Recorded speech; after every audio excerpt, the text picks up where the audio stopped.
E aí, nós vamos já chamar a matéria. Só antes é o seguinte, ainda trouxe informação aqui, é importante. O Brasil é um dos países mais ansiosos do mundo, mais depressivos do mundo. Infelizmente. A mãe da vítima queria que, de coração, mandar todos os meus sentimentos à família do jovem.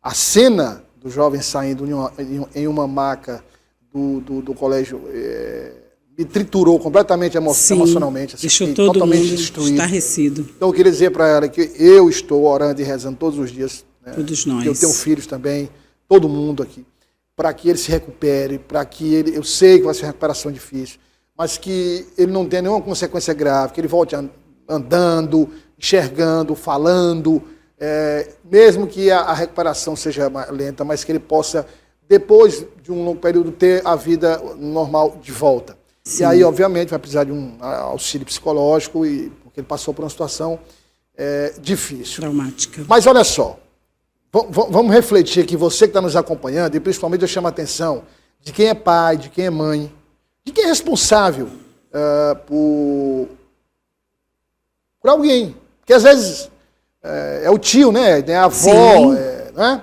Ó, o que aconteceu ontem na escola nos faz refletir sobre... Dá para tirar o GC aí, por favor? Nos faz refletir sobre o que pode ter passado na cabeça dessa adolescente. Exato. Como a mãe também fez algumas avaliações. Estresse, ansiedade, traumas, ou problemas emocionais, ou o combo disso tudo. Transtornos Edna, mentais. você conversou com especialistas sobre este caso para tentar entender, porque este foi um caso isolado, mas outros adolescentes passam por esses problemas também, né? Exatamente. Logo no início que tudo aconteceu, Douglas, as pessoas, cada um dizia uma coisa, e às vezes até tem a questão da culpa e coloca a culpa em A, B ou C.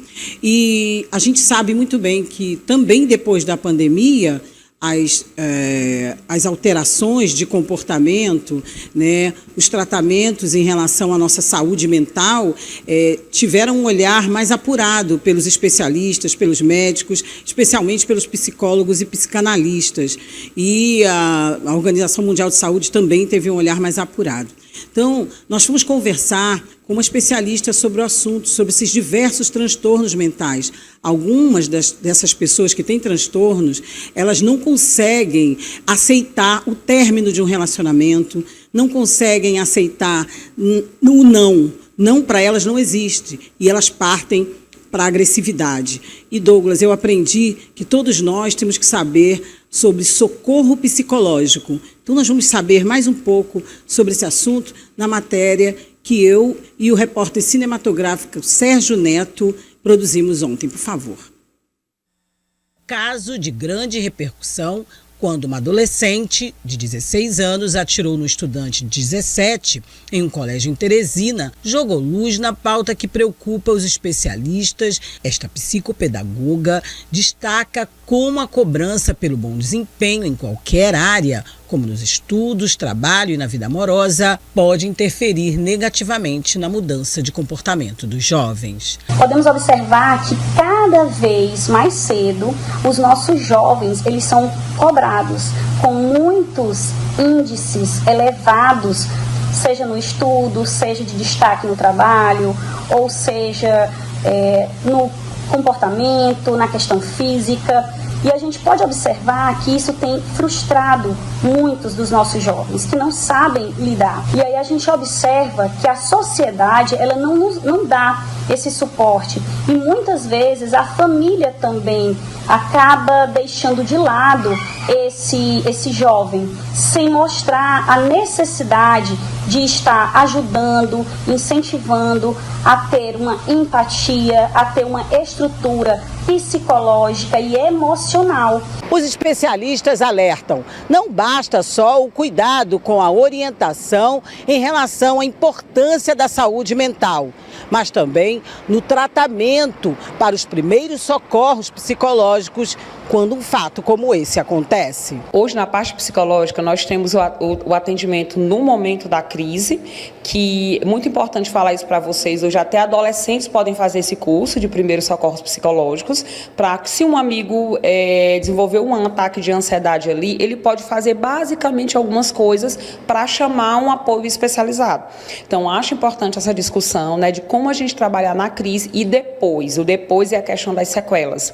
A cicatriz foi aberta, né? Então, como a gente vai estancar essa cicatriz de forma saudável? As pessoas precisam de orientação, como um todo, prestar solidariedade a todos que estão envolvidos. Ainda segundo a psicóloga, é necessário debater mais sobre a saúde mental no país mais ansioso do mundo, principalmente entre os jovens e a família. Recentemente recebemos o diagnóstico que o Brasil é um dos países mais ansiosos do mundo, né? E dentro desses ansiosos nós encontramos justamente essa faixa etária de jovens e também de adolescentes. Então, assim, é um problema complexo que exige pensar resoluções complexas. Os jovens hoje eles são expostos, como você colocou, às tecnologias.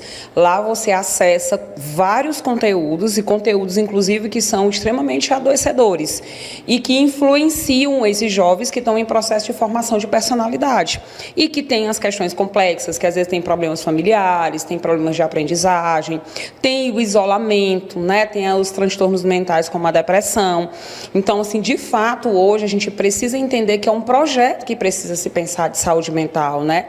De acolhimento, de cuidado. Então, em situações de crise muito intensa, em que se, de forma abrupta ali, tem um problema muito sério dentro de um contexto, por exemplo, escolar. E aí está incluído o bullying e o transtorno que eu me referi anteriormente, Douglas, é o transtorno de personalidade limítrofe. Hoje, conversando com a jornalista Lorena Passos aqui e outros colegas na redação, porque isso movimentou muito, esse assunto movimentou muito a gente ontem e hoje também, a gente falou sobre esse transtorno, que é o transtorno de personalidade, também conhecido como borderline, ou seja, chega no limite. E os sintomas, gente, no comportamento de qualquer pessoa que esteja no seu espaço, é agressão, automutilação, comportamento antissocial, compulsivo, impulsividade, irritabilidade, por aí vai. Então, quando você observar que alguém ao seu lado, da sua família ou não, esteja mudando de comportamento, dê mais atenção. Ela pode realmente estar nesse limite, ter esse transtorno, e para isso existem tratamentos, né, antes que se chegue a se automutilar ou mesmo a que aconteça o que ocorreu ontem com essas duas crianças, porque para mim são duas crianças e a gente sente muito que todos dois tenham tido esse caminho, e a gente torce, né, Douglas, o Sistema Dia de Comunicação, para que a menina se recupere nesse tratamento, né, mesmo ela estando reclusa agora, e que o rapaz realmente seja aí, se recupere, possa se recuperar, que a cirurgia dele seja bem sucedida, se ele tiver que fazer a cirurgia mesmo, e que ele possa se recuperar com toda essa fé que a mãe dele, que todos nós estamos orando aí pelo João. Com você, Douglas. Parabéns pelo trabalho. A gente continua acompanhando o caso, torcendo sempre para que ele se recupere o mais rápido possível. Obrigado, Edna. Obrigada a você, boa tarde, obrigada pela audiência.